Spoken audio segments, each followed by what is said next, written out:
Honey,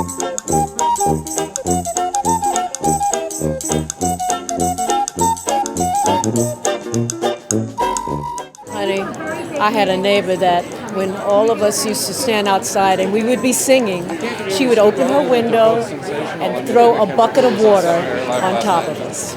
I had a neighbor once in Los Angeles, and for sometimes at parties, they'd bring people out. They were a little higher up on the mountain than we were. They'd bring people out in the patio and scream and point and say, "That's the girl from Sister Act."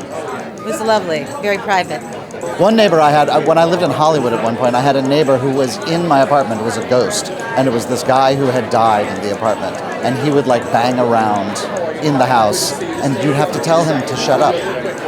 So sometimes the neighbors aren't even people that you can see or want to see. Yeah, our neighbor just moved. Yeah, our little friend Henry. He was 4 years old. He had bags under his eyes. He looked like he had the weight of the world. Oh my God! Great kid. He's adorable. I used to give him DVDs and review them, and then slam the door because I couldn't get too emotionally involved. He was obsessed with my Christmas train that I had around my Christmas tree every year. Oh my God! He'd come in, and this year he didn't have the train because he hurt his leg in the Washington tryout of If Then. And the kid comes over, and was like, "Where's the train?" I said, "Jerry hurt his leg. Christmas is canceled. There's no train." And he was like, "Why can't you do it?" I said, "Because I don't do hard labor. Now go home." So that's how we raised a child from afar. We did. Yeah, I used to have a neighbor who used to let his dogs loose into my house, and they would come into my kitchen and bark at me in my house.